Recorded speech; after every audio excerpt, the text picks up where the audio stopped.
In a world crying out for a top 10 show, John Roca and Matt Nost are here. So grab your assigned seat, sit back, and enjoy this week's Top 10. Brought to you by the Schmoes Know Network. Take it away, boys.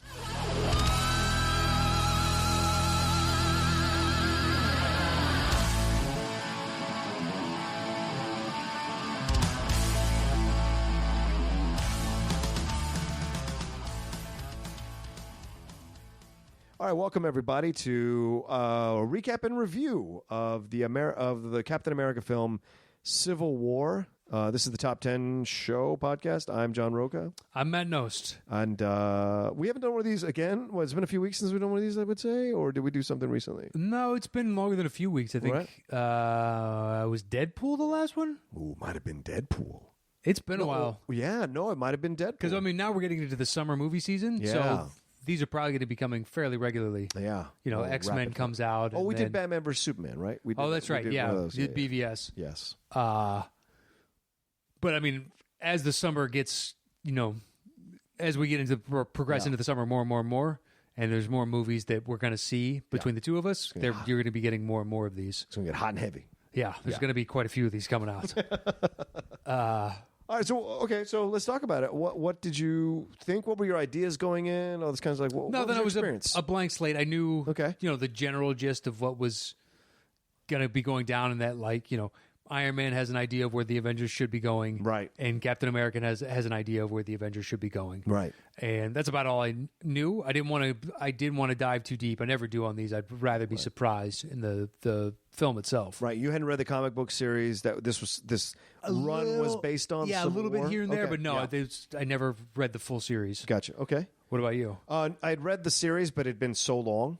Okay. You could throw that into a pile of series that I've read and then not thought about since, so I didn't go in thinking, okay, are they going to do this? Are they going to do that? What's this going to look like? I didn't do with anything. I think pretty much like you, I walked into a blank slate. Everyone who had seen it before, my friends who were critics or my friends who got into pre-screenings, all said it was fucking fantastic. So I went in excited to see it, but with a little bit of trepidation, hoping it would live up to people's hype for it. Yeah. Because how BVS really didn't for me, I was hoping this did. And fuck if it didn't. It's so fucking good, man. Yeah, I mean, I saw a bunch of people saying, it's the greatest superhero film of all time. Yeah. I think that's a bit much. That's a bit hyperbole, yeah. Yeah. I mean, not to say that it wasn't a shit ton of fun. Yeah, you could certainly argue it, but I don't know necessarily it's true. I would still choose other superhero films over it. Yeah.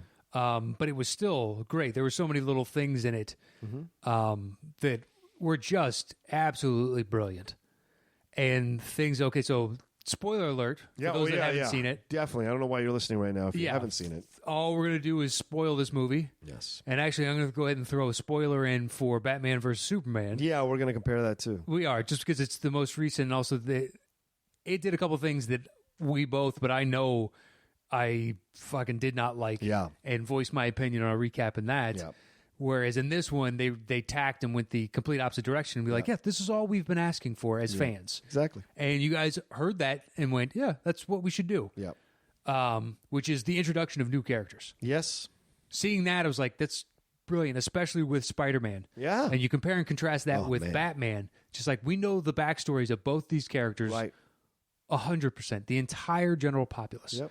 And the fact that they show up and Stark is there, and he's just like, "Hey, Pell Grant, I got that for you." All this no build up to, just like he got these powers 6 months ago. Yeah. Tony found out about it on YouTube, which because that's the other part of Batman that killed me is he was not the smartest man in the room. Yeah. At any time, the world's greatest detective is not the smartest man in the room. Whereas when Tony shows up and he just already knows, like, of course he does. Yeah. He's got Jarvis and he's got or not Jarvis anymore. Right. But he's got computers crunching all the internet's data or something, something I assume along those lines. Right. So they would find any kind of anomaly and stuff like that, and they found this kid that has these amazing abilities. Mm-hmm. You just show up and you meet him. He's like, hey, I got these powers 6 months ago, and just a great. We don't need to do the backstory. Yeah. So let's just fucking progress with the character. Right. Awesome. We all know the backstory. Yeah. Who are you trying to appeal to? Even the 10-year-olds know the backstory because they've read the comic books already, or their friends have told them to read. It's no longer the realm of nerddom. Yeah. Superheroes now are. It's mainstream. It is. It's 100% mainstream. Yeah. So it's no longer. We don't need to cater to the nerds anymore that grew up with it and it's beloved. Right. Now it's entire generations have grown up with these characters. Yeah. Just because there's been so many fucking movies about it that we don't need to waste the time. It's a vocal minority that'd be like, well, why didn't you show the origin story? It's a real small vocal minority. Really? There are people that have said that? Yeah, I'm sure there are. Those people sure are there are. fucking idiots Yeah, is what those people are. Fascinatingly, I agree with you. Yes, about that. So, We yeah. do not need it again. No. Because in Batman versus Superman, the backstory for Batman was just like, I don't fucking care. Yeah. I know this. His parents got killed. I fucking know this. Right. Everybody knows this. Yeah. Instead of showing us, let us see it through his performance. And I think that's what, just in that moment where the actor playing Spider-Man, Tom Holland, has that thing with Downey, and he says to him, why do you want to do this? And Tom says, like, well, because once you realize you can, you understand that you can stop people from doing bad things. And when you can't stop them, it's your fault. Yeah, when you chose not to, Right. the outcome is your fault. It's your fault. And that's a relation to Uncle Ben dying Exactly. in the origin story. But we don't need to see it. We don't need to We see know him he's go in into him. soliloquy or hit the longing look in his eyes. Exactly. Like, we don't. We can fucking get to it through dialogue later on, but we don't need to flash back to see it. We don't need any of that shit. Right. And another sad thing is, this was the best representation of Spider-Man I've ever seen. Absolutely. I've ever seen. Yeah. Guy's on screen for 7 minutes. Yep. He's already the best Spider-Man I've ever seen. Yeah, when I was on Movie Fights, Jeff Canada was on there. He had done a review of the film, and Hector Navarro, who was also on, said, Jeff, my favorite part of your review of the film is that you said it's the best Spider-Man movie we've ever seen. It is. And I, with that stayed in my mind, so that when the moment happened, by the way, my theater exploded like monkeys in a zoo as soon as it said Queens across the theater. Like, people knew, oh shit, Spider-Man! And the way it was done, when it was over, people clapped.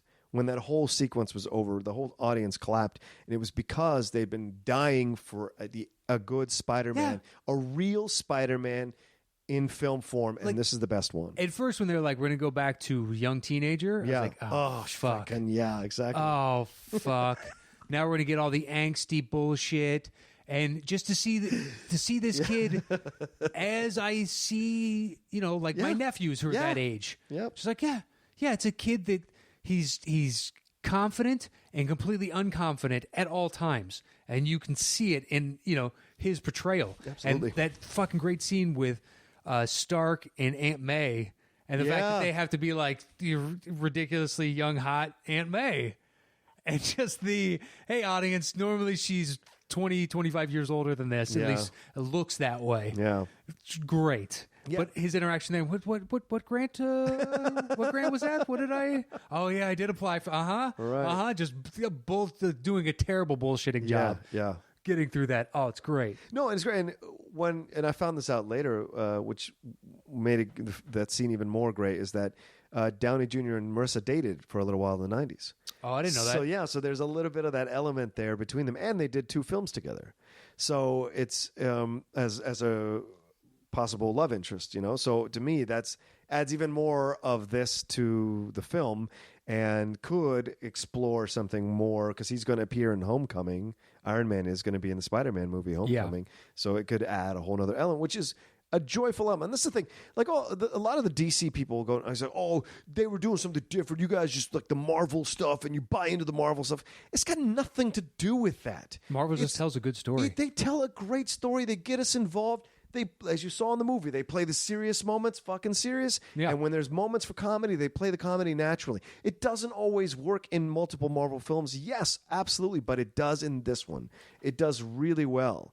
And the back and forth that they have, all the different characters, like you said, introducing the new characters, so much fun. Very organically done through the film. Black Panther, you have no idea what Black Panther if you were to watch it and you hadn't seen the film before, you hadn't seen anything about Black Panther, you have no idea where he showed up, but you get from the performance and from his fighting style that this is a superhero, and his pride in his country, his African pride in his country, all of that, even the small sequence with the woman coming out, the bald black woman coming out and looking at Scarlett Johansson, goes, "Move or I'll move you." And there's this whole thing that, oh shit, what the fuck is this? Yeah. And then he steps in, is like, as amazing as that would be to watch, we need to get this. And so he diffuses the situation, but it's that he's a reflection of this African pride. And so you get it. And so you go with it because you get it. And that's what's so great about the film. But it is interesting doesn't need to because spoon feed you. the Bettany character earlier on saying, I don't know if there's a direct causality, but there is a nice coincidence here as there are more super people, there's more super villains. Right.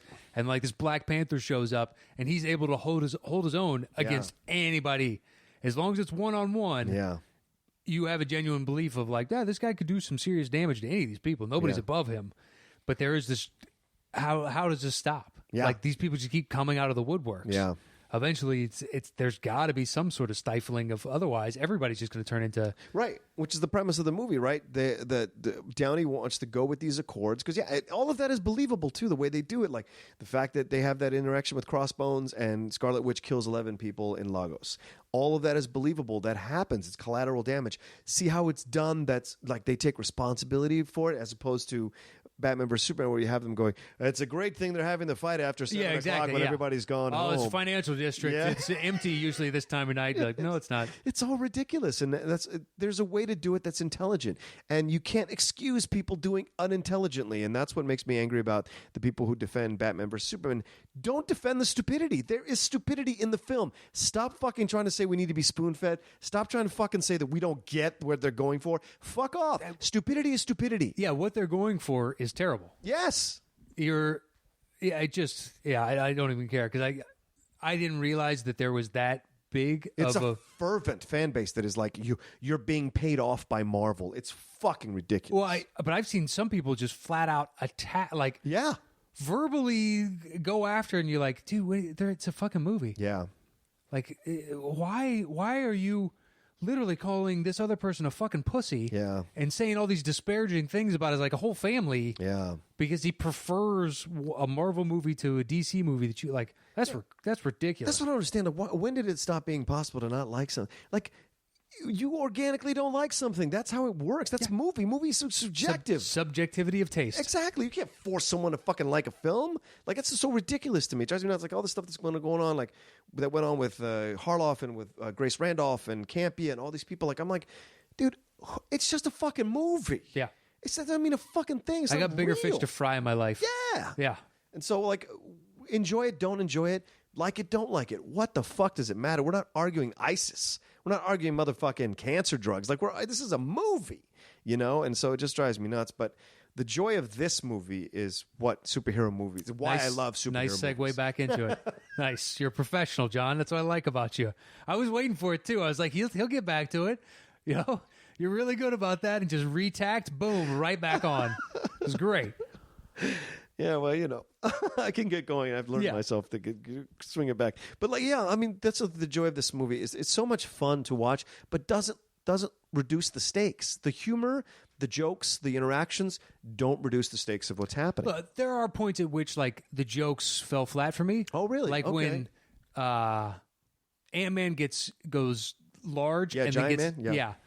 gets knocked down to size. Yeah. And he asks for an orange slice. Oh, yeah. It's a little bit off. You're right. Well, it was one of those of afterwards, my wife and I were like, okay, so is that because we give orange slices to kids after like practice? Or is that because he's an ant and there's sugar in the fruit? So that's why he would want it? Is it like, if I have to analyze the joke doesn't work. Yeah. So but at the same time, that's 1 out of 40, 50. Right. And I bet there's probably 5 or 6 or 20 different takes of Paul Rudd saying something different each time. Well, the lead up to that, though, was Spider-Man going, have you guys ever seen that classic movie? Yeah. Oh. Empire Strikes Back? How brilliant was that? It's great. Brilliant. Tongue-in-cheek. Yep. Which is it's another property owned by Disney, so good for you.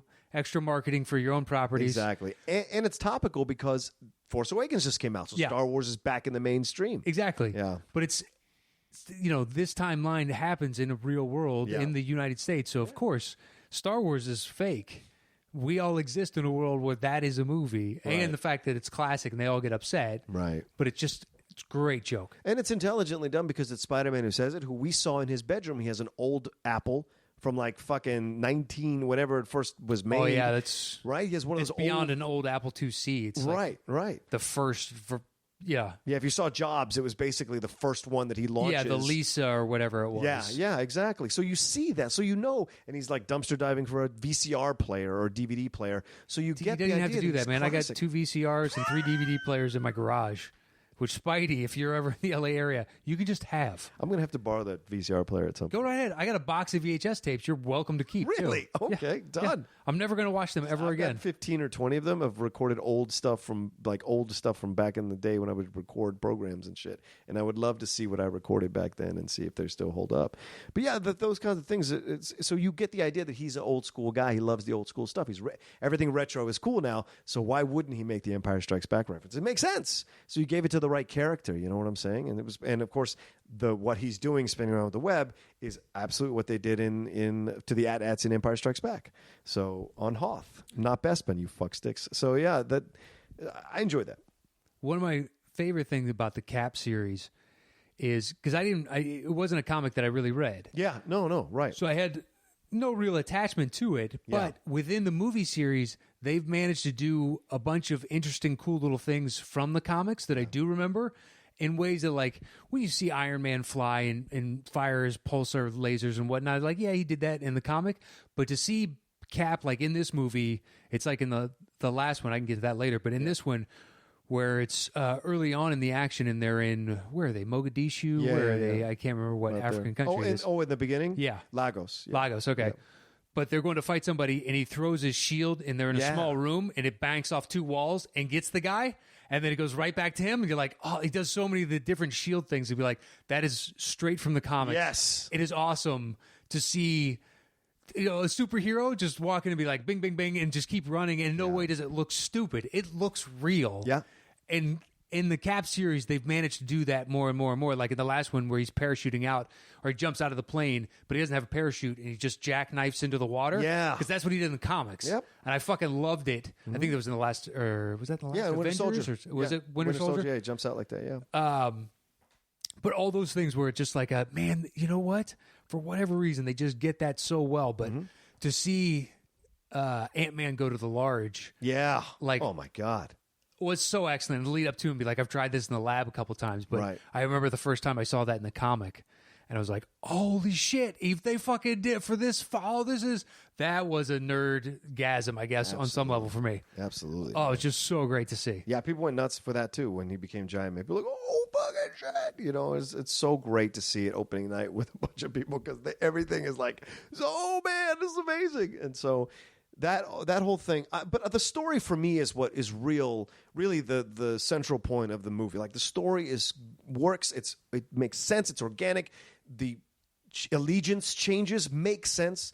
Robert Downey Jr. has that, or Tony Stark has that interaction with Alfre Woodard as the mother of her son who was killed in Lagos in the beginning, and all that kind of jazz. So you have that understanding that this has been building. And then when William Hurt shows up as Thunderbolt Ross, which is from the Hulk with Ed Norton, to see him coming in and showing the examples of and you're like, see, this is the way to do it. But like it's not ignoring that you killed a bunch of people. Yes, a lot of people were. Some of those examples, like the New York, you can't blame them for. No, but it's an example of what can happen when they get involved. But a portal opened over New York. Yeah.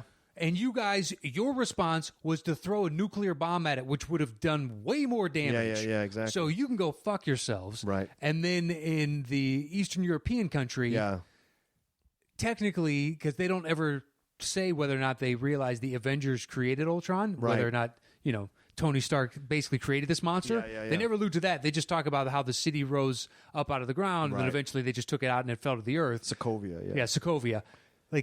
So by you not saying anything about Ultron, that leads me to believe that you don't know that they did that. Yeah. So you blaming them for the supervillain doing this technically is misguided. I guess unless you know that they did Ultron, which then could be fuck true. yeah, they're in the wrong. Right. I mean, we as the viewer know. Yes. But as the government, you're trying to blame these, for the things that out of their hands in a lot of ways. Well, he does preface it by saying like there's a debt, the world owes you a debt that can never be repaid, blah blah blah. But these things are happening, and his points are actually valid. The idea that they can violate sovereignty in nations and go in and do what they want to do because they sense a threat. It does violate. It does like take away the system of the government system of making the decision to, so it's valid points. You can argue both sides, which I think is so great about the film, is it argues both sides effectively so that you as a viewer can decide which side you want to be on. Like I was Team Iron Man going in, and I stayed Team Iron Man coming out because I believe Cap sacrificed too much for his friend. Too many things were sacrificed. True. But other people were Team Cap all the way through because they're like, I have a friend like that, and I would absolutely sacrifice, blah, blah, blah. So I mean, from a, I guess, ideological stance, I agree with Cap. Okay. But given his actions, you kind of have to side with Iron Man. A little bit. Because you, unfortunately, are practically a god. Yeah. And if you can run unchecked, you're right now doing whatever the fuck you want to do. Right. And that's not really right. Right. But ultimately, like, there's too many parallels of what we've done to other humans in the past of like, this turns bad quick. Yep. Like, Magneto's power or anger is predicated upon this. Right. It's like, this can go really bad really quick. Right. It's because of what he saw in Auschwitz. But it's also just like, these people are not people. Right. They're different from us, and they're less than us, or whatever. We have to be control fearful. them and watch them to make sure they don't do anything right. It's what we're seeing now parallel in our society all the time. Anytime a group of people that are different from the norm step up to ask for rights or step up to ask for some modicum of civility in their treatment, it becomes a whole discussion. You know what I'm saying? Well, I think it's also because, now through internet, social media, and whatnot, you can give a voice to people that would have been, would have been hard for them to get their message out there in the past. Absolutely. And it's also making people that would never interact with those individuals now have an opinion on something that they really wouldn't have had an opinion on 10 years ago. Right. Because they just, I've never met anybody like you, and you don't deal, there's a reason we live where we live or do what we do. Yeah. So now you're making people confront one another on issues that are just kind of, I don't know, disparate. It's just like, I never anticipated having to have an answer for this kind of question. Yeah. But that's the government. That's logically what the government do, which is try to find a way to like keep track of everybody. But I also find it kind of bullshit that the governments are all pissed off when before the Avengers were operating under Nick Fury, who was operating under the government, and the only reason that Nick Fury and that the branch of the government are gone is because they got infiltrated by Nazis. By Hydra. Yeah. So it's like, well, that's the government's fault for letting Hydra get in, and you're blaming the Avengers. Right. But Sokovia is their fault. Right. But Washington, D.C. is not their fault. New York is not their fault. So it's just like, it's kind of convenient now that you guys don't like that they exist, that you helped create them, assemble them, make them a team, and now you want power over that team. Basically, they want a super weapon on a leash. Right, which is what I enjoyed about Vision's argument when he was like, well, there is a causality here to explore, So that's what, like, again, we're going back to this, like, because you're making great points, Matt. That I haven't even, like, in my mind, I hadn't quite got to that yet, and so it's great to hear that because you're right. There's certainly logic on one side to be like, but they have no business trying to control them because of the stuff that's happening. I still have rights. Yeah, all those kinds of things. So that's but the movie brings that out. Like the movie does touch on those things, so you get the separation, and then you have Downey Jr. seeing the fallacy of the government's ploy, and then going to sell Cap, and then you have that moment. This is the most important moment of the movie, I think, is when Downey Jr. asks Captain America if he knew it was Bucky, and he initially, and this is why I'm Team Iron Man, Steve Rogers denies it. He says, "No, I knew it was one of them," and he goes, "Did you fucking know it was him or not?" And he finally says, "Yeah, I knew it was him." And it was like, boom. And that's the fight. And that's a great fight. Yeah, it is. It is a great reason for a fight. Yeah, it's a great exactly, because he lied to him. Captain America lied to him. And that's where the legitimacy of the fight between the both is fair. How great was the CGI on Downey? Holy shit, man. Him as a kid, I was like, wow, that's... yeah, right. They have, because a lot of his, that time in his life he's representing in this film is already on film. Yep. So you can go back and match all those images and whatnot. Totally. And the technology has gotten so good. Yeah. I think my favorite part, my wife didn't understand why I enjoyed it so much, was after the movie ends, we walk out, and it's the Don Cheadle when he's learning to walk again. Yeah. And he falls down, and he turns to Tony, and he's like, you know, the reason I signed that accord is because it was the right thing to do. Right. And in my head, I was like, bullshit. Because in the last Avengers, you were trying to make yourself out to be a superhero. So you signed that accord to officially recognize you internationally as a superhero. Okay. And now you get to walk away going, fuck, yeah, I was super, but I retired. I got out when I realized we're doing more harm than good. And you officially go down in the annals as a superhero. As a War Machine, the because superhero. he is the most replaceable. He's technically the only one that's replaceable. Because, like, you could say Stark, but Stark created all the technology that he's using. Yeah. Or Falcon, but Falcon actually has to fly that, whereas Man of War is used letting the computer more than likely do quite a bit of the calculations. Yeah. Where, you mean War Machine? War Machine, sorry. But Hawkeye's probably the most replaceable, don't you think? No, because that's skill to fire those arrows. To fire the arrows, yeah. But he's skilled because he's a pilot. He's a fighter pilot. But you could plug in another fighter pilot. I guess, yeah, sure. So it's just like one of those of you're the most expendable of all the quote unquote Avengers or heroes or good guys. Possibly. So I'm pretty sure that's why you signed the accord. And it's kind of your job. It's interesting you read that into that. It's fascinating. Well, it's to me is like when he's taking this high road and be like, that high road doesn't exist for you. It's just one of those of everybody else, yes. I thought it was coming from his military background. That's why he was true. I agree with you. That's what I thought was impulsive. That's what I'm sure 99.9% of the other people. But I just read it as it's the ego of because we saw you die at the party before in Ultron, right? And you're trying to tell these stories amongst a room full of real superheroes, and nobody wants to hear your bullshit. And now it's just like, you know what? Fuck you. Fuck everybody. Yeah. I'm a superhero too.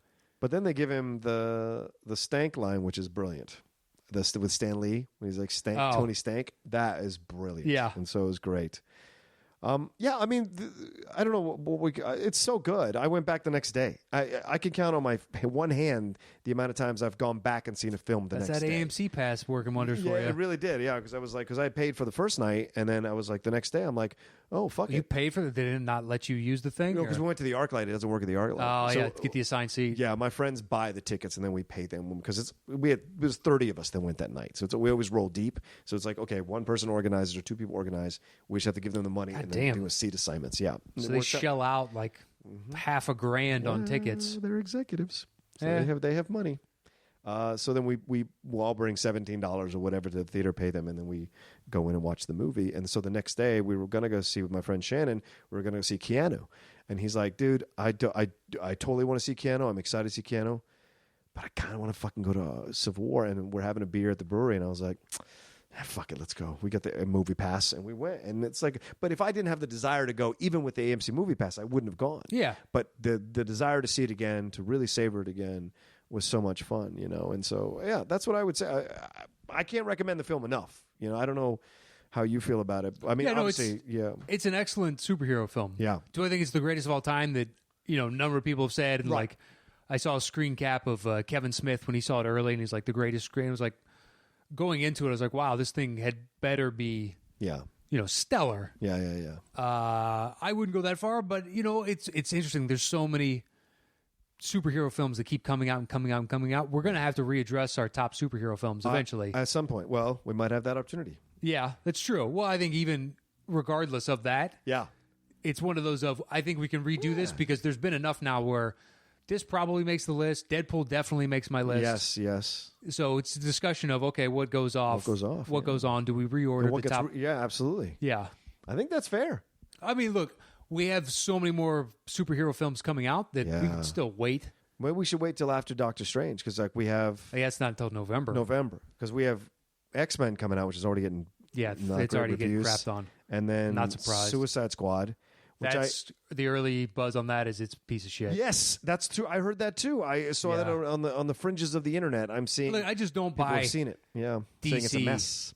It just until Chris Nolan is at the helm. Yeah, I'm just going to assume you guys are going to put out a disjointed mess. Well, I'm waiting until Affleck has now moved into executive producer on Justice League movie. Yeah, and he's doing his own Batman. So we'll see if maybe his influence and Terrio's writing will change and move Snyder out a little bit. Maybe, and then we'll get. I hope films. so. Yeah, I hope so too. None of one of us hate those characters. We love those. Batman is my favorite. Yeah, it's not even close. Yeah.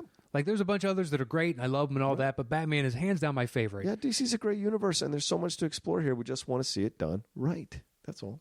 Yeah. Make me do what Marvel is able to do. Make me care about characters that I have no connection to. Yeah. Black Panther, I remember in the comics, but he was also like, he was always like a throw-in character. Yeah. Like something else has happened, then boom, Black Panther's there. Yeah. I've never read his standalones. Right. And I vaguely know his backstory. Yeah.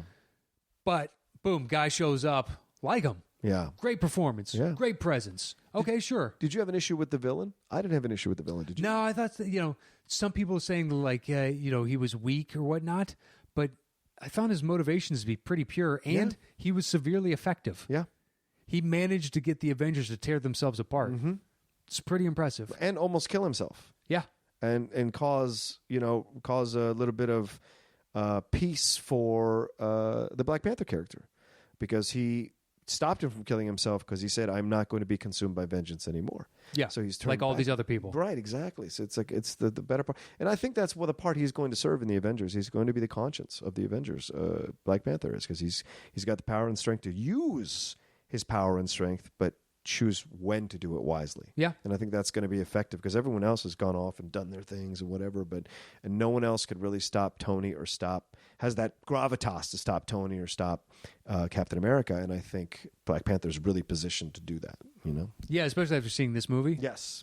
He holds his own, and, when he's a superhero and when he's not. Yep. He's commanding in all scenes. Absolutely. So you're like, yeah, I can believe this. And the fact that they're going to do a standalone of his. Yeah. I don't know when it's slated to come out. I think it's 2018 or 19. Okay. They got the director from Creed. I know that. Yeah. Which would be great. Yeah, hopefully so. Yeah.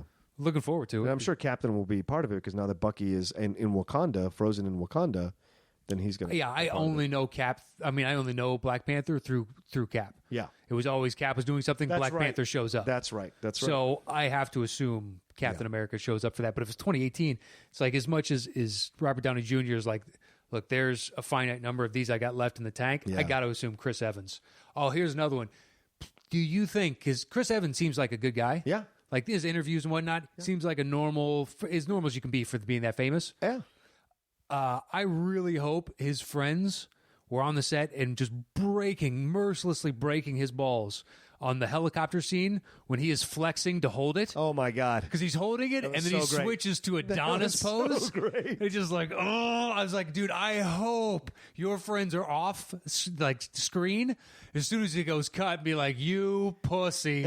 You like saying all the things that I don't want to say into a microphone right now, because it's between friends, and just tearing him a new asshole and be like, yeah, I get it. You were just posing. I'm just glad they didn't rip his shirt off, because it seemed like it could have gone that far. I'm sure it was possibly. I'm sure it was talked about. It was in the mix. Of course. But it was just like when he posed and then he flips and he goes to an underarm like he's doing a curl to hold on. It's like, oh my God, man. I hope somebody's busting your balls for this. Yeah, it's great stuff, man. Great stuff. And the Bucky storyline works really well in the movie. Yeah, I hope they manage to unfreeze him, bring him back, and do more with him. Yeah, absolutely. All in all, like, there's very little in the movie that wasn't excellent. Agreed.